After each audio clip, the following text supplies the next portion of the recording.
Assalamualaikum everyone.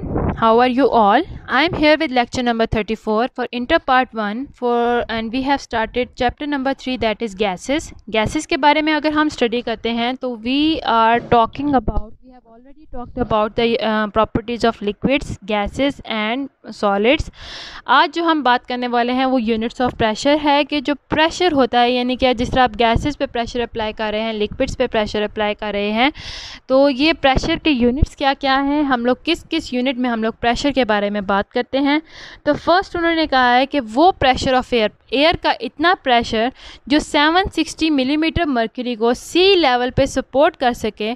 760 millimetre mercury उस वक्त mercury का लेवल होगा, उस एयर प्रेशर को हम लोग कहते हैं कि that is called as 1 atmospheric pressure.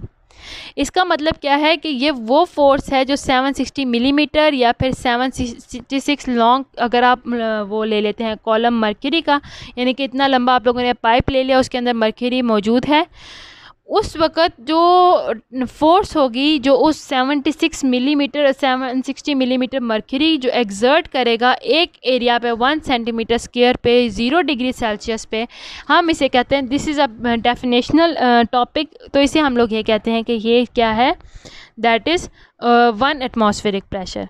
ये वो एवरेज प्रेशर है एटमॉस्फेयर का सी लेवल पे। और 1 मिलीमीटर मर्क्यूरी, हम लोगों ने कहा है कि 760 millimetre mercury is equal to 1 ATM, ठीक है, 1 एटमॉस्फेरिक प्रेशर। और अगर हम लोग कहते हैं कि 1 मिलीमीटर मर्क्यूरी की बात करें तो that is equal to 1 torr. This is another, torr is another unit of pressure. और एक टॉर जो है वो 1 मिलीमीटर मर्क्यूरी के बराबर होता है। जो ऐसा यूनिट है प्रेशर का, 1 मिलीमीटर मर्क्यूरी जो है वो 1 टॉर के बराबर होती है। अगर हम लोग ऐसा यूनिट की, यानी कि अभी तक हम लोग बात कर रहे हैं प्रेशर के यूनिट्स की, तो हम लोग उसे मिलीमीटर मर्क्यूरी में मेंशन कर सकते हैं, हम उसे एटमॉस्फेरिक प्रेशर में मेंशन कर सकते हैं, हम उसे टॉर में प्रेशर मेंशन कर सकते हैं। उसके अलावा जो ऐसा यूनिट है प्रेशर का जो हम लोग आम तौर पे स्टैंडर्ड यूनिट जो है प्रेशर का, that is about newton per metre square. This is the SI unit of pressure, ठीक है। और 1 एटमॉस्फेरिक प्रेशर यानी कि 760 टॉर है वो is equal to 101325 newton per metre, जो हमारा एटमॉस्फेरिक प्रेशर है। जैसा कि आप लोगों को पता है कि 760 मिलीमीटर मर्क्यूरी जो है वो 1 एटमॉस्फेरिक प्रेशर के बराबर होता है, ठीक है। तो अब एक एटमॉस्फेरिक प्रेशर में आप इसको इस तरह भी लिख सकते हैं कि एक एटमॉस्फेरिक प्रेशर में 760 मिलीमीटर मर्क्यूरी होती है, ये ठीक है, और वो इक्वल होती है 760 टॉर के, क्योंकि 1 मिलीमीटर 1 टॉर के बराबर है, तो 760 मिलीमीटर जो है वो 760 टॉर के बराबर होगी। और ये जो टॉर है they are all equal to 101325 newton per metre square. ये जो है हमारा जो स्टैंडर्ड यूनिट है उसमें 760 Tor 101325 newton per metre square के इक्वल होता है, जिसको हम लोग पास्कल का नाम भी दे सकते हैं। 1 newton per metre is equal to 1 pascal, और इसको हम लोग किलो पास्कल के तौर पे भी यूज़ कर सकते हैं, ठीक है। 1 newton per metre square is equal to 1 pascal, और जब आप इसको किलो पास्कल में करेंगे तो आप 1000 से डिवाइड करके इसको किलो पास्कल के तौर पे भी लिख सकते हैं। तो जो यूनिट पाउंड पर स्क्वायर इंच है PSI, it is another unit of pressure, जिसे हम लोग PSI भी कहते हैं, पाउंड पर स्क्वायर इंच। ये जो है मोस्ट कॉमनली यूज होता है इंजीनियरिंग के वर्क में। और 1 ATM, जो कि मैंने आप लोग को ऑलरेडी बताया है कि 1 atmospheric pressure is equal to 760 millimetre pressure is equal to 760 torr, जो है ये 14.7 पाउंड स्क्वायर इंच के करीब के बराबर होता है, ठीक है। तो अगर आपको 1 ATM दे दिया जाए और आपसे कहा जाए कि आप इसको स्टैंडर्ड यूनिट में कन्वर्ट करें, तो आप उसको 101325 न्यूटन पर मीटर स्क्वायर में लिख सकते हैं। या फिर अगर आपसे पूछा जाता है कि आप इसको कन्वर्ट करें पाउंड्स इंच में, तो आप इसको 14.7 पाउंड स्क्वायर इंच में लिख सकते हैं। उसके अलावा जो यूनिट मिली बार है वो मेट्रोलॉजिस्ट जो हैं वो मिली बार का यूनिट इस्तेमाल करते हैं। यहाँ पे इस टॉपिक में उन्होंने आपको डिफरेंट जो यूनिट्स हैं उनसे इंट्रोड्यूस करवाया है। Different units are used by different occupations, different in different situations, जबकि ये प्रेशर के ही सारे यूनिट हैं। और प्रेशर का जो स्टैंडर्ड यूनिट है that is Newton per metre square, जो 1 पास्कल के भी इक्वल होता है। तो उम्मीद है ये वाला लेक्चर इतना पॉइंट आपको समझ आया हो। ये अंडरस्टैंडिंग नहीं है, ये रट्टा बेस्ड ज़्यादा है कि आप लोगों को इतना आइडिया होना चाहिए कि कितना एटीएम कितने टॉर्क के बराबर है, कितने मिलीमीटर मर्क्यूरी के बराबर है, वो कितने न्यूटन पर मीटर स्क्वायर के बराबर होगा, कितने पाउंड स्क्वायर इंच यानी कितने PSI के बराबर होगा। नेक्स्ट हम लोग टॉपिक स्टार्ट करते हैं अबाउट द गैस लॉज। मुख्तलिफ लोगों ने मुख्तलिफ गैस लॉज अपने मुख्तलिफ अदवार में पेश किए थे।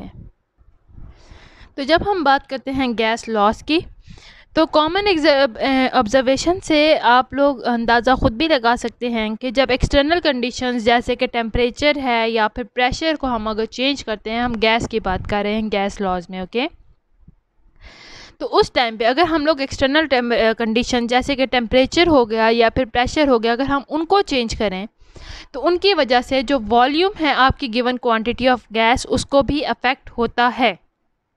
फॉर एग्ज़ाम्पल, अगर आप प्रेशर ज़्यादा अप्लाई करेंगे, अगर आपने एक गैस ले ली है, ठीक है, एक कंटेनर में आपने गैस ले ली है, आपने उसका लिड यहाँ पे रखा हुआ है, तो उसकी वॉल्यूम आप कह लें इसी वक्त फ़र्ज़ करें 5 है, ठीक है, 5 लीटर है या 5 मिलीलीटर है या 5 मिलीलीटर कह लें, ठीक है। अगर जब आप इसका या ऊपर से प्रेशर इंक्रीज़ करते हैं, आप इसकी वॉल्यूम कम हो जाएगी, प्रेशर इंक्रीज़ होने से कम होकर रह जाएगी 1.5 ml में।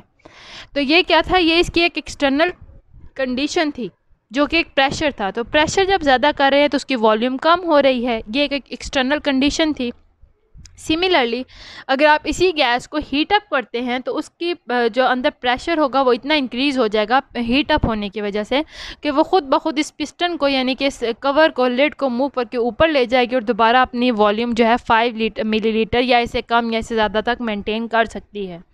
तो यहाँ पे भी आपने एक्सटर्नल कंडीशन क्या थी, टेम्परेचर था, उसको चेंज किया था और टेम्परेचर चेंज होने की वजह से जो वॉल्यूम जो थी उसको आप चेंज कर सकते हैं।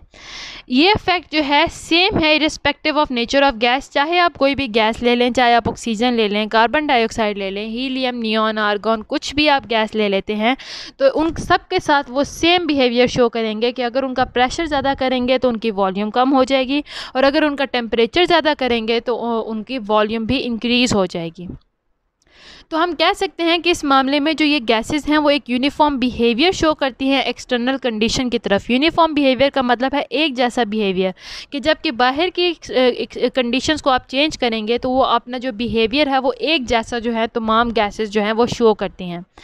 जो अब मुख्तलिफ लोगों ने गैस लॉज पेश किए थे, उन्होंने डिस्क्राइब करने की कोशिश की थी इस बिहेवियर ऑफ गैस को कि तमाम गैसेस जो हैं मुख्तलिफ कंडीशंस में सेम बिहेवियर शो कर रही हैं। तो उन्होंने अपने लॉस को यूज़ किया था, अपने लॉस को फॉरवर्ड रखा था, सामने रखा था, प्रपोज किया था कि इस वजह से जो है, इस लॉ की वजह से ये जो है ऐसे बिहेवियर जो है मुख्तलिफ गैसेस शो करती हैं। उन लॉज में क्या था, रिलेशनशिप बताई गई थी volume of given amount of gas में, उसके अलावा जो इर्द गिर्द की सिचुएशन होंगी जैसे कि टेम्परेचर है और प्रेशर में, इसको हम लोग कहते हैं कि ये गैस लॉज हैं। गैस लॉज क्या हैं वो हमें बताते हैं the relationship between the volume, temperature and pressure of the gas, कि वॉल्यूम किस तरह से टेम्परेचर और प्रेशर पे डिपेंड करती है, ये हमें गैस लॉज की मदद से पता चलता है। तो मुख्तलिफ साइंटिस्ट थे, जिस तरह के बॉयल था, चार्ल्स था, ग्राहम थे, डाल्टन थे, इन्होंने अपने लॉज फॉरवर्ड किए रखे थे, प्रपोज किए थे relating to the properties of gases, और इन्होंने अपने लॉज के अंदर मुख्तलिफ प्रॉपर्टीज़ जो हैं गैसेस की उनको प्रपोज किया था, उनको सामने रखा था कि इस तरह से मतलब एक्सप्लेन करने की कोशिश की थी अपने लॉज की मदद से कि गैसेस जो हैं ये वाला बिहेवियर या स्पेसिफिक कोई बिहेवियर है वो किस तरह से क्यों शो करती हैं, इस लॉ की मदद से वो एक्सप्लेन किया था। तो अब हम लोग अपना फर्स्ट लॉ देखते हैं, दैट इज़ बॉयल्स लॉ। और ये बॉयल्स लॉ जो है वो it was proposed by Boyle, और ये यहाँ पे प्रेशर और वॉल्यूम के वेरिएबल को इस्तेमाल करेंगे, उनको चेंज करेंगे, जबकि जो टेम्परेचर होगा and the quantity of the gas है वो इट विल रिमेन कांस्टेंट। तो जब हम लोग बॉयल्स लॉ की बात करते हैं तो यहाँ पे प्रेशर और वॉल्यूम को वो चेंज किया उन्होंने, यानी कि उन्होंने जब अपना लॉ एक्सप्लेन किया था, उन्होंने जब अपना एक्सपेरिमेंट एक्सप्लेन किया था, तो उसमें उन्होंने प्रेशर और वॉल्यूम को वेरिएबल रखा था, यानी कि they can be changed. Pressure उन्होंने चेंज करके देखा, वॉल्यूम को चेंज करके देखा, लेकिन उन्होंने टेम्परेचर और क्वांटिटी ऑफ गैस को सेम रखा था, कांस्टेंट रखा था। अब बॉयल का लॉ कहता क्या है? बॉयल अपने लॉ में कहते हैं कि volume of a given mass of gas at constant temperature is inversely proportional to the pressure applied to the gas. वो कहते हैं कि अगर आपने अपना टेम्परेचर कांस्टेंट रखना है, इसको आप चेंज नहीं करेंगे, तो उस सूरत में जो वॉल्यूम है वो इन्वर्सली प्रोपोर्शनल है प्रेशर के। यानी कि जितना प्रेशर ज़्यादा होगा उतनी वॉल्यूम कम होगी, या फिर जितना प्रेशर कम होगा उतनी वॉल्यूम ज़्यादा होगी। एक दूसरे के साथ इन्वर्सली प्रोपोर्शनल हैं, यानी कि एक दूसरे के साथ ऑपोजिटली रिलेटेड हैं। जब एक ज़्यादा होगा तो दूसरा कम हो जाएगा। वॉल्यूम ज़्यादा होगी तो इसका मतलब है प्रेशर कम है, और अगर वॉल्यूम कम है तो इसका मतलब ये है कि प्रेशर ज़्यादा है, ऑपोजिटली एक दूसरे के साथ रिलेटेड हैं। तो प्रोपोर्शनैलिटी इसके साइन को हटाने के लिए उन्होंने फिर लिखा कि V जो है वो इक्वल टू K/P है, where K is the proportionality constant. ठीक है, और यहाँ पे उन्होंने क्या किया है कि अगर हम रीअरेंज करते हैं अपने इक्वेशन को, तो हम P को यहाँ से अगर दूसरी साइड पे लेके आएँ तो K is equal to PV, या फिर PV is equal to K भी लिख सकते हैं। और यहाँ पे टेम्परेचर और अमाउंट ऑफ गैस जो है वो कांस्टेंट होगी, और जो K है यहाँ पे जो उन्होंने मेंशन किया था अपनी इक्वेशन में, that is called as proportionality constant. और जो वैल्यू ऑफ K है वो डिफरेंट होगी different amount of same gas. अगर आप लोगों ने सेम गैस भी ले ली है, जैसे हाइड्रोजन की गैस ले लिया है, और उसकी वॉल्यूम आप मुख्तलिफ चेंज करते हैं, उसकी अमाउंट को आप चेंज करते हैं, तो उसकी K की वैल्यू भी, उसका जो प्रोपोर्शनैलिटी कांस्टेंट होगा वो भी चेंज हो जाएगा। So according to this equation, Boyle's law को हम लोग किस तरह से डिफाइन कर सकते हैं कि the product of pressure and volume of a fixed amount of gas. यहाँ पे आप लोगों ने अपनी गैस की अमाउंट फिक्स रखनी है, टेम्परेचर फिक्स्ड रखना है, eight constant temperature is constant quantity. यानी कि उनके कहने का मतलब है कि अगर आप लोगों ने कोई भी गैस ले लिया तो उसका जो प्रेशर और वॉल्यूम का वो होगा वो K के बराबर होगा। ठीक है, अगर जैसे कि अगर आप कहते हैं कि अगर आपने एक गैस ली है, ठीक है, हाइड्रोजन की गैस ले ली है, और उसने आपने उसकी ये वैल्यू निकाली है। Let me do this equation again. हम लोगों को हमने ये कहा था कि जो वॉल्यूम है वो इन्वर्सली प्रोपोर्शनल है प्रेशर के। हम लोगों ने इन्वर्सली ये प्रोपोर्शनैलिटी का साइन हटा के हम लोगों ने के कांस्टेंट को यहाँ पे लिखा, और यहाँ पे लिखा P। हमने अपनी इक्वेशन को रीअरेंज किया, तो हम लोग लिख सकते हैं कि the product of P and V is equal to K। इसको इस्तेमाल करते हुए उन्होंने ये कहा है कि अगर आप अमाउंट ऑफ गैस और टेम्परेचर को कांस्टेंट रखेंगे, सेम रखेंगे, तो उस सूरत में प्रोडक्ट ऑफ प्रेशर और volume is always equal to constant, is always equal to a constant quantity. तो उन्होंने क्या कहा है कि जिस तरह के अगर आप फ़र्ज़ करें पहली दफ़ा आप लोगों ने अपना वॉल्यूम अपनी गैस लिया है हाइड्रोजन की, यहाँ पर प्रेशर थोड़ा था, प्रेशर कह लें अगर आप 1 था, तो उस वक़्त वॉल्यूम जो थी गैस की वो 3 के इक्वल थी। मैं यहाँ पे यूनिट्स नहीं इस्तेमाल कर रही, जस्ट सिंपल वर्ड्स में आपको बताने की कोशिश कर रही हूँ ताकि थोड़ा सा आप लोग को आइडिया हो जाए। तो यहाँ पे प्रेशर क्या है आप लोग के पास 1, वॉल्यूम क्या थी आपके पास 3। ये आपकी फ़र्स्ट सिचुएशन होगी जब आपके पास प्रेशर कम था और वॉल्यूम ज़्यादा थी, तो इसको हम लोग कहेंगे P1 V1 is equal to K।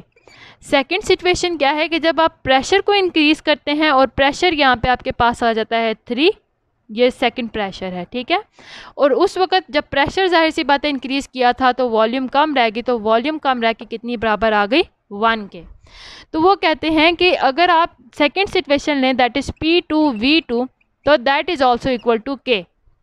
ज़ाहिर सी बात है यहाँ पे प्रेशर कितना था, कम था 1 था, वॉल्यूम ज़्यादा थी 3, तो वो कांस्टेंट कितना हो गया, कांस्टेंट के बराबर हो गया। सेकेंड सिचुएशन में जब हम लोगों ने प्रेशर को इंक्रीज़ किया 3 के बराबर ले आए, वॉल्यूम प्रेशर के इंक्रीज़ होने की वजह से कम होकर 1 के बराबर रह गई, तो that is equal to K। तो इसीलिए वो कहते हैं कि ऐसी सिचुएशन में P1 V1 एक ही गैस है जिसका टेम्परेचर फिक्स्ड है, जिसकी अमाउंट फिक्स्ड है, तो उसका जो कांस्टेंट P1 V2 का जो P1 V1 का जो होगा प्रोडक्ट वो P2 V2 के प्रोडक्ट के इक्वल होगा। यानी कि आप अगर आप टेम्परेचर कांस्टेंट रखते हैं, अमाउंट ऑफ गैस को कांस्टेंट रखते हैं, और उस वक्त अगर आप उसके प्रेशर और वॉल्यूम को थोड़ा सा छेड़छाड़ लें, ऊपर नीचे कर दें, तो उनके जो प्रोडक्ट्स होंगे वो फिर भी इक्वल होंगे एक दूसरे के। सिंपल सी एग्जांपल दी है कि P1V1, यहाँ पे P1V1 क्या होगा 3 मल्टीप्लाई बाय 1 3, और P2V2 क्या होगा 3 मल्टीप्लाई बाय 1 3। तो इस वक्त इनके प्रोडक्ट्स क्या होंगे, सेम होंगे, लेकिन यहाँ पे शर्त क्या है बॉयल लॉ के हिसाब से कि आपने टेम्परेचर को और आपने प्रेशर अमाउंट ऑफ गैस को सेम रखना है, जबकि आप चेंज कर सकते हैं प्रेशर और वॉल्यूम ऑफ द गैस को। तो उम्मीद है आपको यहाँ तक बॉयल्स लॉ समझ आया हो। कल हम लोग इसकी एक्सपेरिमेंटल वेरिफिकेशन की मदद से बॉयल्स लॉ को आगे लेके चलेंगे और आपको बेटर अंडरस्टैंडिंग में हेल्प होगी। ये तो जो मैंने अभी बताया है ये जस्ट रफ स्केच है ताकि आपको थोड़ी सी क्लियर अंडरस्टैंडिंग हो सके। अल्लाह हाफिज़।